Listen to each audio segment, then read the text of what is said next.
They said she was cursed, that no one should touch her. Then why does she look at you like you're the only warmth left in the world? The snow had been falling for 3 winters without pause. That was what the elders of Veltharri said, that the frost came the same night the small one appeared in the hollow of the old oak, wrapped in nothing but ice-laced moss and silence. They called her Niva. It meant of the cold in the old tongue. They said she had been sent by the frozen gods as a warning. They said she was not to be touched. Marcus did not care much for what they said.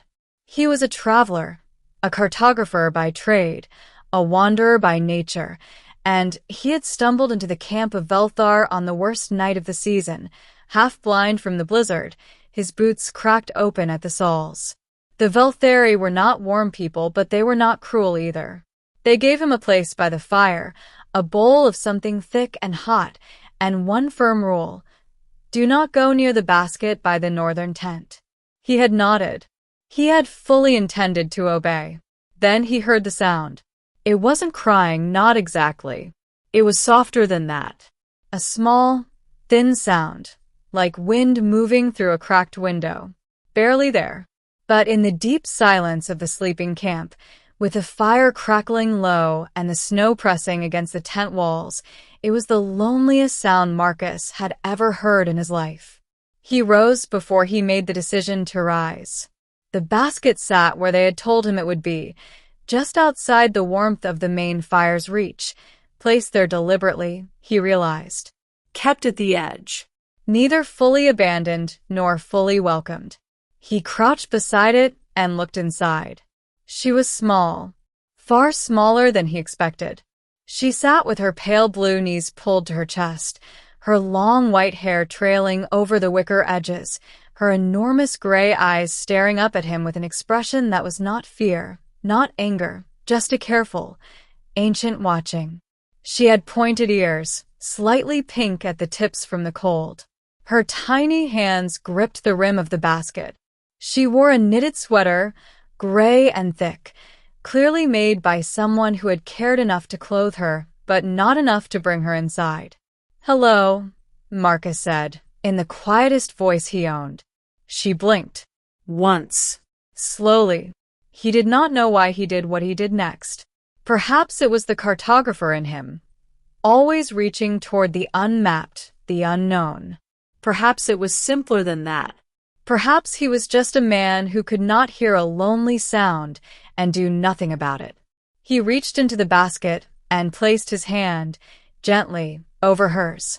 The elders had said that anyone who touched Niva would freeze, that she carried the cold like a disease, that her skin was ice-given shape, that 3 men had tried to hold her in her first winter and had lost fingers to frostbite.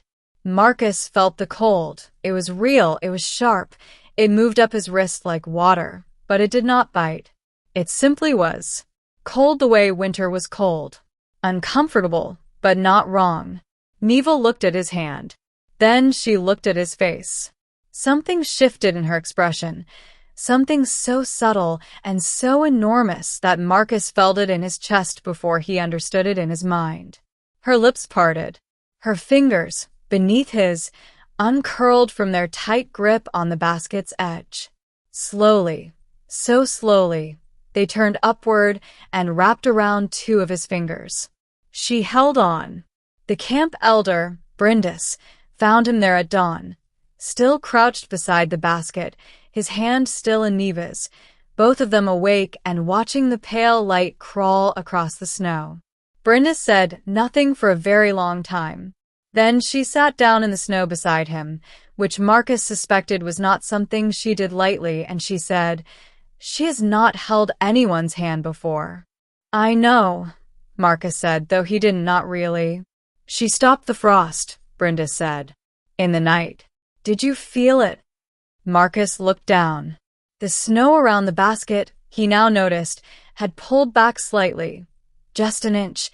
Just a ring of bare frozen earth where the worst of the cold had retreated. He hadn't noticed it happening. He had only noticed that at some point in the night he had stopped being cold. "What is she?" he asked.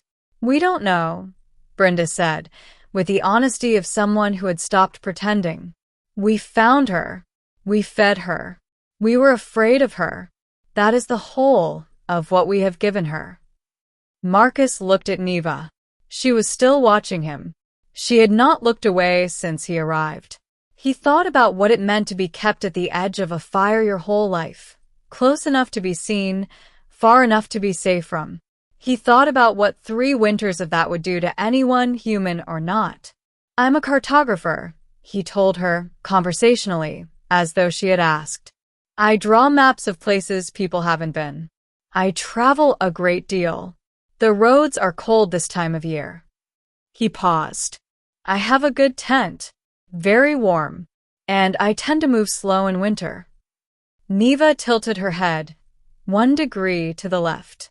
"I don't know what you understand," Marcus said honestly. "But I think you understand more than anyone here has given you credit for." Her fingers tightened on his, just slightly. Brindis watched this with an expression Marcus could not name. Finally, she said, "You cannot take her." "I know. But you could stay," she said, "through the winter, if the cold does not take you."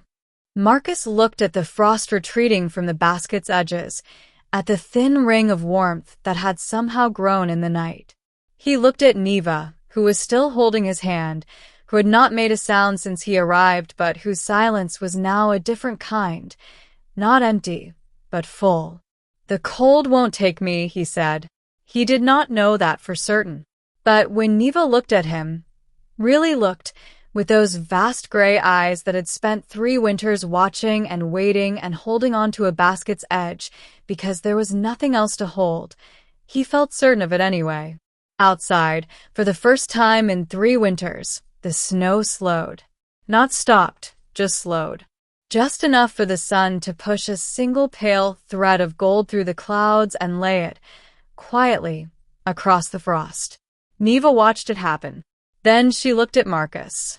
Then, in a voice so small it might have been imagined, she said 1 word. "Warm." And Marcus, cartographer of unmapped places, held her hand tighter and said, "Yes."